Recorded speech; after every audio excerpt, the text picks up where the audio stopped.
광고 시간에도 말씀을 드렸지만 지난 화요일로 11월 1일부터 시작해서 이 3주 동안 계속되었던 다니엘 기도회를 은혜 중에 잘 마쳤습니다. 여러분도 대부분이 그랬겠지만 저는 개인적으로 이 다니엘 기도회에서 가장 눈물을 많이 흘렸던 시간이 이 사랑의 헌금 시간이었습니다. 지금 우리가 사는 세상이 이렇게 풍요롭고 또 발전되고 또 화려한데 여전히 질병이라고 하는 그늘, 또 장애라고 하는 그늘, 가난이라고 하는 그늘에 앉아 신음하는 사람이 참 많다는 것을 새삼스럽게 깨닫게 되었습니다. 그리고 이 간증자로 나선 대부분의 간증자들도 보니까 평범하지 않은 삶 속에서 하나님의 은혜로 일어선 사람들, 그래서 간증의 주인공이 된 사람들이었습니다. 오늘 본문에도 보면 비슷한 사람이 소개되고 있습니다. 한 여인인데 18년 동안 꼬부라져 조금도 펴지 못하는 사람입니다. 18년이라고 하는 시간이 말해주듯이 그녀의 삶이 얼마나 비참하고 고통스러웠을지를 잘 보여주고 있습니다. 꼬부라진 사람이라, 꼬부라져 펴지 못한 사람이라. 현대 의학적으로 표현을 하자면 악성 척추염을 오래 알아서 그렇게 된 것이 아닌가 추정을 해볼 수가 있습니다. 사실 이 18이라고 하는 숫자가 18살도 아니고 18년이라고 하는 세월이 굉장히 긴 세월이죠. 우리가 며칠만 아파도 삶의 리듬이 깨지지 않습니까? 그런데 그 긴 세월 동안 이 여인이 질병으로 또 질병으로 인한 장애로 고통을 받아왔습니다. 천형처럼 다가온 이 질병을 고쳐보려고 백방으로 노력을 했을 것입니다. 그렇지만 노력한 만큼 성과가 효험을 보지 못해서 오히려 슬픔과 분노, 절망과 좌절의 연속이 아니었을까 생각을 해볼 수가 있습니다. 물론 그분도 처음에 이렇게 병을 앓게 됐을 때는 사람들이 그렇게 이야기했겠죠. 참 안 됐다. 그러나 곧 나을 것이다. 그렇게 격려도 하고 그랬을 거예요. 그런데 이 병이 시간이 지나니까 사람들로부터 외면을 받게 됐고, 또 성경에는 나와 있지 않지만은 분명히 이분에게도 가족이 있었을 거예요. 그러지만은 시간이 지나니까, 병이 오래되니까 가족조차도 그를 외면했습니다. 그래서 흔히 그 얘기 하잖아요. 병보다 더 끔찍하게 무서운 것이 뭐냐? 외로움이다. 아프면 몸이 아픈 것, 마음이 아픈 것, 그것보다도 더 심각한 것은 고독이다, 외로움이다. 그렇게 이 얘기를 하지 않습니까? 우리 유행가에도 그런 거 있잖아요. 산장의 여인. 병이 들어서 그것을 치료하기 위해서 산장에 거하게 됐는데 뒤에는 보니까 사람들이 찾아오질 않는 거예요. 오히려 그 고독, 외로움 때문에 점점 피폐해져가는 그런 모습을 담은 노래가 산장의 여인이라고 하는 그런 노래죠. 유행가잖아요. 그런데 참 이게 현실적인 문제예요. 고독이라는 것, 외로움이라고 하는 것이 그렇게 어려운 것입니다. 힘든 것입니다. 그래서 이렇게 사람들로부터 잊혀진 존재가 된 것이죠. 없는 사람이 되어버린 것입니다. 차라리 없으면 좋을 잉여 존재가 되어버렸습니다. 어떤 불가항력적인 힘에 눌려서 이렇게 된 그녀는 그로 인해서 사람 취급을 받지 못했고 또 사람다운 삶을 누리지를 못했습니다. 긴 세월 동안 허리를 펴지 못하고 인간 이하의 인간으로 억눌려 살아야만 했던 것입니다. 하여간 이런저런 악한 것에 눌려서 아브라함의 딸이라고 하는 신분을 잃고 꼬부라져 희망 없이 살아가고 있는 이 여인이 바로 우리의 모습은 아닌지 돌아보는 시간이 되었으면 좋겠습니다. 그런데 이런 상황에도 이 여인이 절대로 포기할 수 없었던 것이 한 가지 있습니다. 그게 무엇이냐? 그것은 바로 안식일이면 회당을 찾는 것입니다. 회당을 찾는다는 것은 회당 예배에 참석했다, 그런 이야기입니다. 바로 이 지점이 우리와 비교가 되고 또 우리에게 도전이 되는 그런 부분이에요. 우리는 조금만 이유가 있고 조금만 어떤 상황이 생겨도 예배를 쉽게 포기하지 않습니까?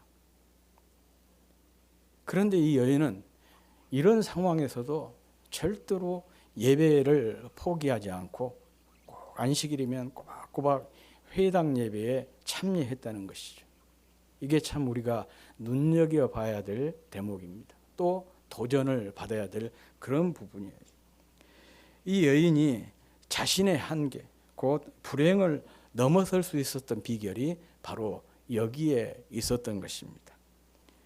누구도 따뜻하게 맞아주는 사람이 없었지만 안식일이면 회당에 가서 말씀을 듣는 것이 그녀에게는 일종의 숨쉬기와 같은 것이었습니다.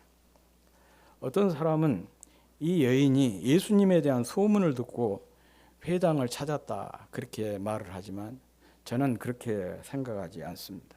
만약 경우에 이 여인이 이미 예수님에 대한 소문을 들었다면 안식일까지 기다리지 않고 예수님이 길에 계실 때 혹은 어떤 집에 계실 때 찾아갔을 것이고, 찾아가서 자기의 이런 어려운 상황을 하소연하면서 고쳐달라고 간청을 했을 것입니다. 그리고 또 이렇게 설령 그 기회를 놓쳐서 안식일에 예수님이 어느 회당에 오셨다, 그 얘기를 듣고 찾아왔다면 예수님을 보자마자 부르짖었을 거예요. 주님, 저 좀 고쳐주십시오. 저 좀 살려주십시오. 그렇게 외쳤을 텐데 우리가 오늘 본문을 보면 이런 이 여인의 행동이 전혀 나타나고 있지를 않습니다. 아무튼 그 운명의 날 이 여인은 여느 때와 다름없이 회당에 들어갔고 또 사람들의 눈에 잘 띄지 않는 곳에 거의 늘 허리가 구부러져 있으니까 앉아 있는 것은 엎드려 있는 것처럼 그렇게 보였을 것이에요. 그런 상황에서 그곳에서 주님의 전하시는 말씀을 들었습니다. 그리고 이런 그녀의 모습이 주님의 눈에 발견이 되어서 포기하고 살았던 그녀의 삶에 회복의 역사가 일어났습니다. 어떤 목사님의 설교에서 들은 이야기입니다. 미국에 집회를 갔을 때인데 교제 시간에 어느 집사님이 이런 얘기를 했다고 해요. 경제적으로 너무 힘드니까 작정을 하고 기도를 했어요. 무슨 기도했냐? 복권에 당첨을 되게 해달라. 너무 힘드니까 충분히 그 상황 이해할 수가 있겠죠. 그래서 복권 당첨시켜달라고 간절히 기도했는데 어느 새벽에 주님으로부터 음성이 들려왔어요. 야 이놈아, 복권이나 사면서 기도를 해라. 그렇게 말씀을 하시더라는 거죠. 농담인지 어쩐지는 모르겠지만 아무튼 그렇게 해서 한바탕 웃었다고 그래요. 그런 참 의미 있는 얘기입니다. 복의 통로를 열어놓고 복을 달라고 기도를 해야 된다는 것이죠.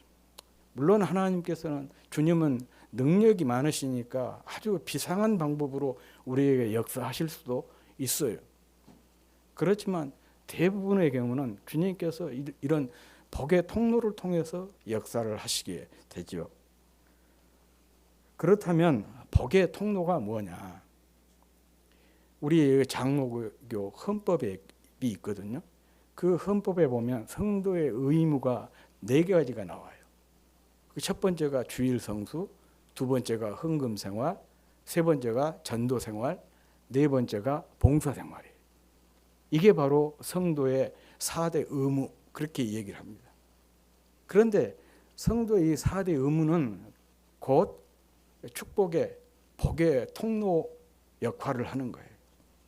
하나님은 물론 통로가 더 많지만 특히 이 4가지 주일 성수와 또 헌금 생활과 또 전도 생활과 봉사 생활이라고 하는 이 통로를 통해서 우리에게 은혜를 주십니다. 이 중에서도 주일성수라고 하는 것은 예배 생활인데 이 예배 생활이 아주 중요한 복의 통로입니다.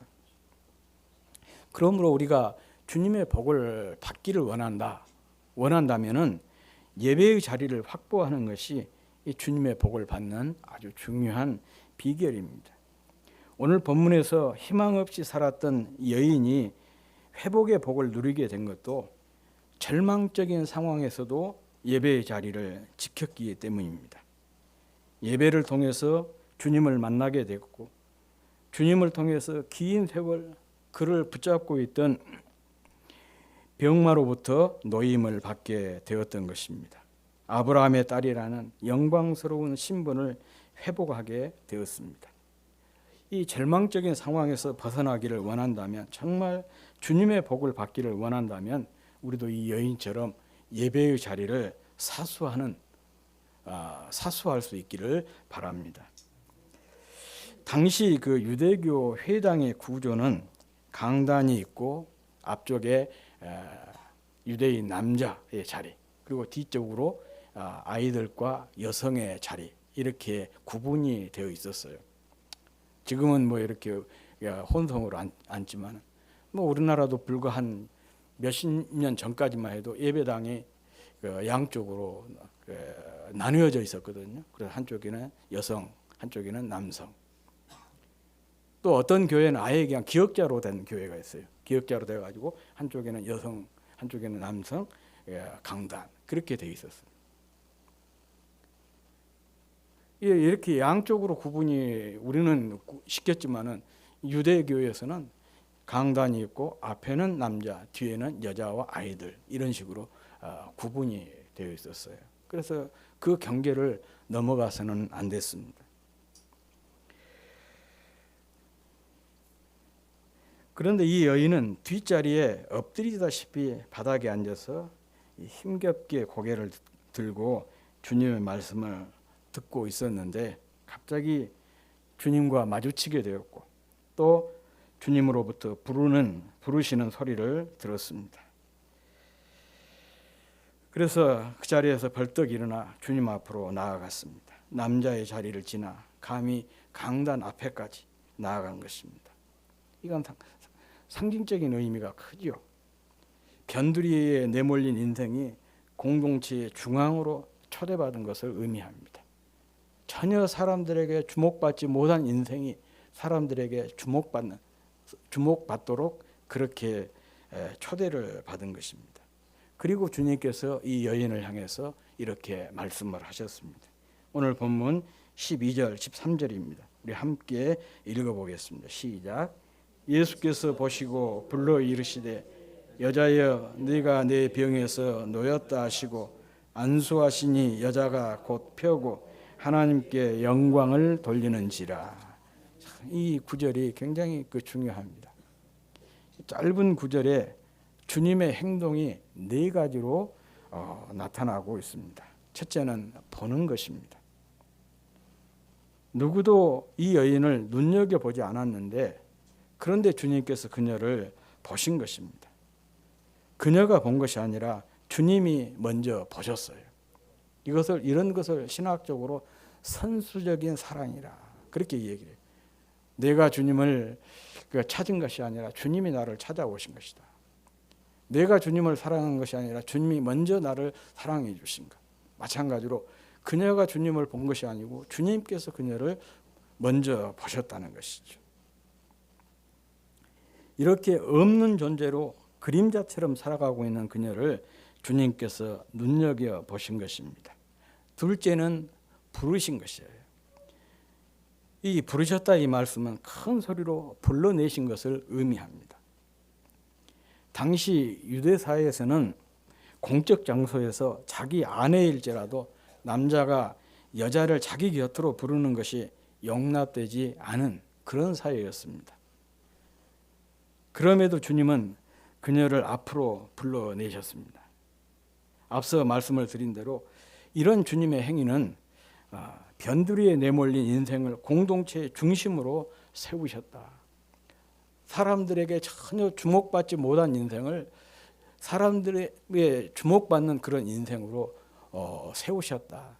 그런 의미도 여기에 포함이 되어 있는 것입니다. 그리고 셋째는 선포하셨습니다. 내가 내 병에서 놓였다. 이 짤막한 말씀이지만은 이 말이야말로 이 여인이 지난 18년 동안 그토록 듣고 싶었던 한마디가 아니었을까. 당신 다 나았다. 이제는 당신이 건강하다. 건강한 사람이 되었다. 이 말을 지난 18년 동안 듣고 싶었던 가장 중요한 한마디였을 것입니다. 그런데 누구도 그에게 이런 말을 해주는 사람이 없었습니다. 또 그런 말을 듣기 위해서 용하다는 의원들을 다 찾아다녔을 거 아닙니까? 그런데 찾아다녔지만은 자기 병으로부터 해방이 된 것이 아니라 점점 더 병만 짙어졌어요. 그래서 슬픔과 좌절, 분노와 절망에 쌓이게 되었던 거 아니겠습니까? 그런데 주님으로부터 그 한마디를 듣게 된 것이에요. 내가 내 병에서 놓였다. 그리고 마지막으로 안수하신 것입니다. 그녀에게 손을 얹고 기도해 주신 것입니다. 특히 사랑의 손으로 아픈 곳을 만져주셨습니다. 그랬더니 즉시 그 몸이 꼬꾸라졌던 몸이 쭉 펴지는 그런 역사가 일어났습니다. 이렇게 보고 가까이 부르시고 선포하고 접촉하는 일련의 행동은 이 여인을 향한 우리 예수님의 마음을 잘 보여주고 있는 것입니다. 영혼을 아끼고 사랑하는 주님의 마음이 압축적으로 잘 나타나고 있는 것. 주님의 마음을 압축적으로 잘 표현하고 있는 것이 바로 이 네 마디예요. 보다, 또 부르다, 또 선포하다, 안수하다. 이런 주님의 마음이 18년 동안 허리가 굽어 땅만 바라보고 살았던 여인을 회복시킨 것입니다. 앞에서도 말했지만은 그녀가 이런 은혜와 복을 받은 것은 그 불편하고 불우한 상황에도 예배의 자리를 지켰기 때문에 그렇습니다. 왜 예배의 자리를 지킨 것이 이런 복을 누리게 된 거냐? 바로 이 네 마디 소개가 함의되어 있어요. 예배의 자리는 주님의 시선이 집중된 곳입니다. 예배의 자리는 주님의 음성이 들리는 곳이에요. 예배의 자리는 주님의 축복이 선포되는 곳이고, 예배의 자리는 주님의 사랑의 손길을 경험할 수 있는 곳이 바로 예배의 자리이기 때문에 그렇습니다. 괜히서 예배가 소중하다, 예배에 집중해야 된다, 예배에 목숨을 걸어야 된다, 그냥 입에 붙은 얘기가 아닙니다. 예배의 자리가 바로 이런 곳이기 때문에 정말 주님의 시선이 집중된 것이고, 주님의 음성이 들려진 것이고, 주님의 복이 선포되는 것이고, 주님의 사랑의 손길을 경험할 수 있는 것이 예배의 자리이기 때문에 성도는 이 예배의 자리를 사모하고 예배의 자리를 사수해야 되고 예배 드리는 일에 목숨을 걸어야 되는 것이죠. 이렇게 주님의 은혜로 허리를 펼 수 있게 된 여인은 하나님께 찬송을 올렸습니다. 누가 들을세라 숨죽여 부르는 찬양이 아니라 기쁨을 주체하지 못한 이의 찬송이었습니다. 그런데 이런 놀라운 사건을 목격한 사람이라고 해서 다 기뻐하는 것은 아닌 것 같습니다. 오히려 분노를 터뜨리는 사람도 있다는 것이죠. 본문의 회당장이 바로 그런 사람이었습니다. 14절 말씀 함께 읽어보겠습니다. 시작. 회당장이 예수께서 안식일에 병 고치시는 것을 분내어 무리에게 이르되 일할 날이 엿새가 있으니 그동안에 와서 고침을 받을 것이요 안식일에는 하지 말 것이니라 하거늘. 한쪽에서는 예수님께서 하신 일에 너무 감동을 해서 하나님께 크게 영광을 돌리는데, 또 한편에서는 이 일을 굉장히 불편하게 여기고 분노를 느끼는 분개한 사람이 있었다는 거예요. 세상이 그런 것 같아요. 같이 같은 자리에서 같은 시간에 하나님의 말씀을 듣지만 어떤 사람은 막 은혜를 받은 사람이 있고 어떤 사람은 점점 더 강팍해지는 사람이 있어요. 똑같은 햇볕을 받는데 엿은 물처럼 이렇게 녹아내리잖아요. 그런데 떡은 돌처럼 굳어져요. 그래서 이 엿과 같은 사람이 있고 떡과 같은 사람이 있는 것처럼 이 하나님의 은혜에 대해서도 하신 일에 대한 반응도 이렇게 다르게 나타난 것 같습니다. 아무튼 이 회당장이는 주님께서 하신 이 놀라운 일에 함께 기뻐하고 함께 즐거워하고 그래서 하나님께 영광을 돌린 것이 아니라 오히려 분개했습니다. 그 이유는 주님께서 안식일 규정을 위반했다는 것입니다. 뭐 한편으로 생각하면 이해할 수 있는 부분도 없지 않아 있는 것은 사실이지만 어쨌든 정말 꽉 막힌 사람이에요. 본과 말을 구별할 줄 모르는 사람입니다.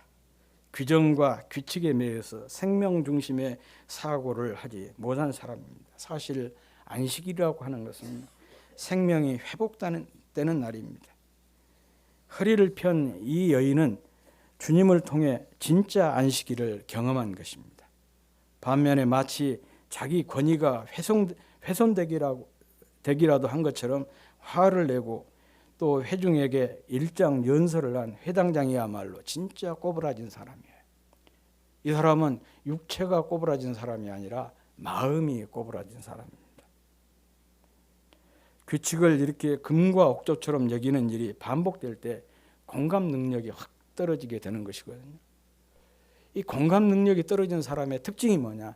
이 마음이 꼬부라진 사람이에요. 그래서 모두가 기뻐하는 일을 함께 기뻐하지 못하고 이렇게 분노를 터뜨린 것입니다. 몸이 꼬부라진 것도 문제지만 마음이 꼬부라진 것이 더 큰 문제입니다. 그런데 이건 남 얘기가 아닌 것 같아요. 우리 주변에도 보면 이 꼬부라진 사람이 참 많습니다. 이 여인이나 회당장이처럼 몸과 마음뿐만 아니라 꼬부라진 시각, 꼬부라진 관점, 또 꼬부라진 생각, 가치관, 행동, 귀, 혀 이런 것을 가진 사람이 참 많이 있어요. 정도의 차이만 있을 뿐 우리 모두도 사실 꼬부라진 사람이라고 할 수가 있습니다.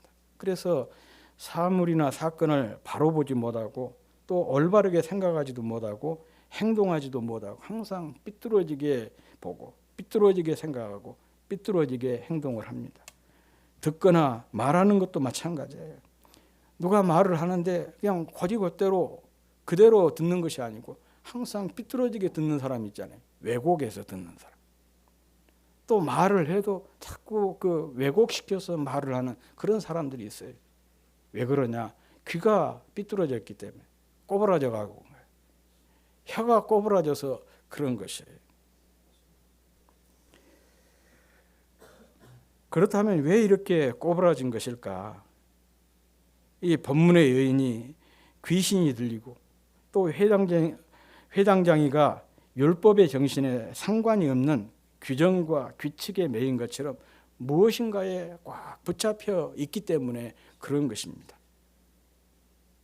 잘못된 습관이나 잘못된 사상 또 잘못된 종교적 신념을 비롯해서 건강하지 못한 습관, 약물 등 이런 것에 사로잡혀 있을 때 꼬부라질 수밖에 없는 거예요.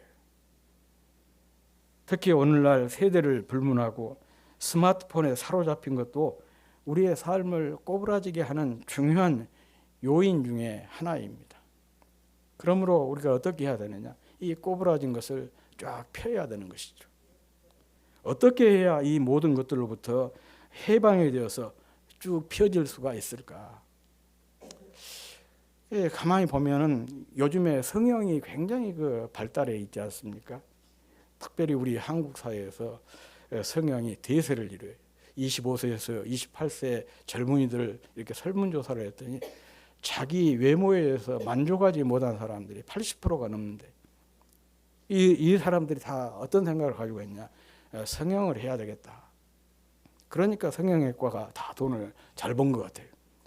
이런 것이 또 이제 매체를 통해서 홍보가 돼가지고 아시아권에서 그 뭐 싱가포르랄지 대만이랄지 뭐 그런 데서 우리나라에 성형 수술을 하려고 많은 사람들이 들어오고 있대요. 제가 오늘 주보글에 비슷한 내용을 하나 올려놨지 않습니까? 써놨는데 이렇게 사람들이 뭔가 이 외모 이것도 일종의 성형도 뭔가 그 꼬부라진 것, 삐뚤어진 것을 바로잡는 그런 일 아니겠어요?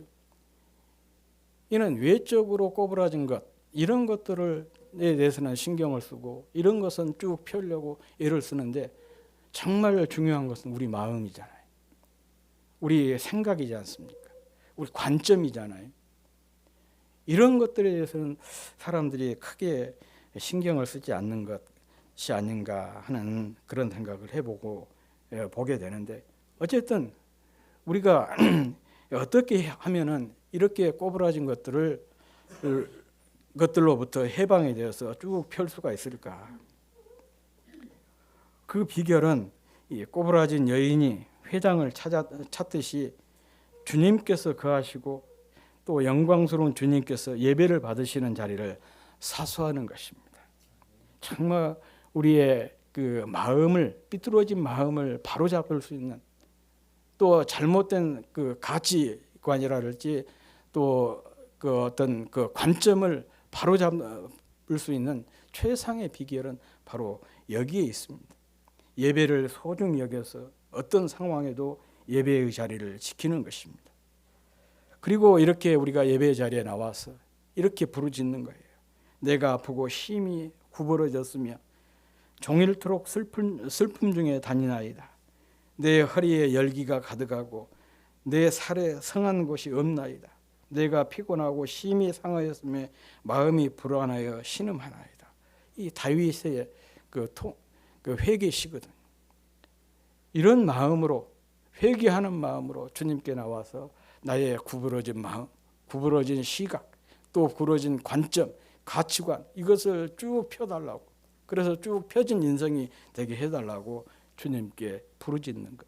그것이 바로 구부러진 우리의 삶을 우리 인생을 쫙 필 수 있는 비결인 것입니다. 그리하면 꼬부라진 것들 때문에 힘들고 지친 우리를 향한 주님의 선언을 들을 수가 있을 거예요. 내가 내 병에서 놓였다. 날마다 우리가 주님으로부터 드려야 될 음성입니다. 늘 기도하면서 늘 나의 꼬부라진 것들을 주님께 말씀을 드리고 그래서 주님으로부터 내가 내 병에서 놓였다라는 이 축복의 선언을 들을 수 있는 저와 여러분이 되었으면 좋겠습니다. 우리가 이 주님의 음성을 들을 때 비로소 쭉 펴지는 인생이 될 수가 있는 것입니다. 이런 축복이 여러분의 삶 가운데 또 여러분의 자녀 가운데 또 가정도 요즘에 구겨진 가정들이 참 많이 있잖아요. 정말 우리 가정 가운데 내가 내 병에서 놓였다라고 하는 그런 음성이 들려져서 구겨진 가정이 쭉 펴지는 그런 은혜의 역사가 있기를 주의 이름으로 축복합니다.